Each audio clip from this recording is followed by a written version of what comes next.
Welcome to Friesen Art.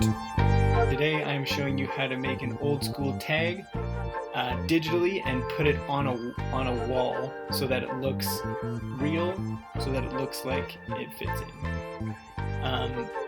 You have your choice whether you want to use the text tool and just customize the text, or if you actually want to draw something freehand. Today on this video I'm going to show you how to use the text tool primarily. So if you're on the D2L shell, you should grab this brick wall before you begin. If you're following along with me, the default is Pixlr Advanced Photo Editor, Pixlr E. So I'm going to click here, and then I'm going to open an image because I have an image to start with. I have my brick wall. So I'm going to find that on my desktop, brick wall, open that up, and now my page is set up perfectly ready to go. And you can see I've got my layers over here and it's locked, which I'm going to keep it locked because I actually don't want to move this brick wall around. I don't want to mess with it at all. I'm going to put my artwork on top. So to start with, you're going to want your tag name. So it could be a name, it could be a nickname, it could be just a word or two. And so what I'm going to do is I'm going to click on text, and I'm going to add a text layer. Perfect. So it's on top now. If we look at the layers, we've got the background and we've got this text layer. And it's already highlighted, ready for me to type in here. You're also going to notice once you click on a tool, you're going to have some customizable things up here. You can change the tool or edit whatever you're doing, and it's all text-based for this one. So I'm going to make a tag. It's going to be all caps. I'm going to call it Bear Trap. That's going to be, it's not my nickname, but that's just what popped into my head first. You can say, yeah, I put it in all caps because I think that will look better, but you have you have so many choices in here, and so you make it the way you want to. The background wall is pretty dark, so I'm going to start with a light color so that it really stands out. Another thing that I want to do is I want to find a font that actually looks interesting on there. So for you, you're going to scroll through, there's quite a few on here. I'm going to go with this one right close to the top for me.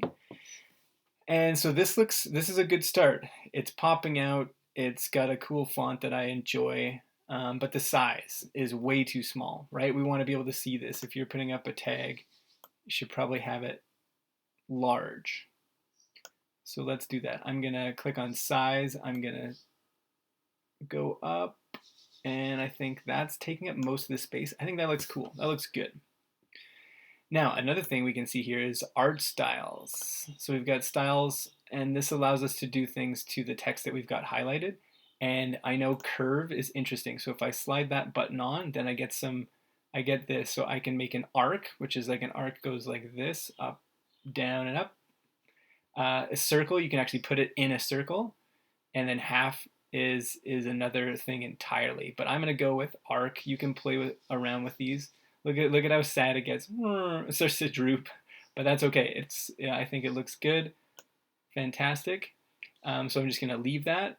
I can check out background, outline, shadow. I think I do want an outline on this, and so I'm gonna click on that, and it asks for the color because you don't want the same color as the text. Let's go with red. Let's see what that looks like. Okay, you can see it changes right away. And there's more, so like punch out, so now it's just the outline and no fill inside of it, and you can make the outline a little bit thicker and thinner. So I'm gonna keep it like that. There's so many things. Again, you can play around with this. It's really fun. Just enjoy yourself and experiment with this. Okay, great. So I've got my text on there. It's got some effects on it as well. There's other things we can do. If you click on the layer, and then you go down here, you can go to duplicate layer. Sometimes it looks interesting so now you can see it duplicated, but it's the exact same thing, it's underneath. If I click on this bottom one and go over to arrange or select in a lot of them, then I can make this bigger, and that's what I'm gonna do. I'm gonna pull this out. Oh, whoops, actually I made a mistake. It wasn't making it bigger or smaller, so I'm gonna go back, Command Z, Command Z. There we go. And then now I'm going to go here and I'm going to use text because it's a text layer. I want to actually edit it. It pulled the top one, but that's okay for right now. What I'm going to do is I'm going to change the size of it. So I'm going to slide it up. There we go. Cool. Okay, awesome. And then I'm going to make this one a different color so it pops off the wall. And then I'm thinking I don't want an outline on the back stuff. So I'm going to turn off outline on that one. Perfect. Okay. So it's like it's echoing. It's like it's visually echoing it. So now I have bear trap. The blue one is on top, but I actually want it below. And so I can just drag this underneath. There we go. Now we've got the right one sitting in the right spot, and I can pop this on top. There we go. Now I want to move both of these things because I want it higher. So what I can do is I'm already selecting this one. If I hold down Shift on my keyboard and click on this one as well, now I can move both at the same time. I can center it using those guides, this purple guide like that. And I'll put it right in the middle of the page. And finally, I'll show you one more thing where we can use, I'm going to click on the background, the brick layer. I'm going to make a new layer, and I'm going to make it a shape layer. Ooh, look at that, and it put the shape on there for me already. I was thinking more of a circle or an oval. That's great. And then it's got this color that I'm not really in love with. That's not what I want. I want something similar to what I had before, but then darker, so that it's popping out. There we go. That looks better. Okay, awesome. Once I have this, I can mess around with it. I can make it bigger, smaller. I can crunch it down. I can do whatever I want. I'm going to make it a little bit bigger. Fantastic. That looks good. And again, you can customize this with so many things.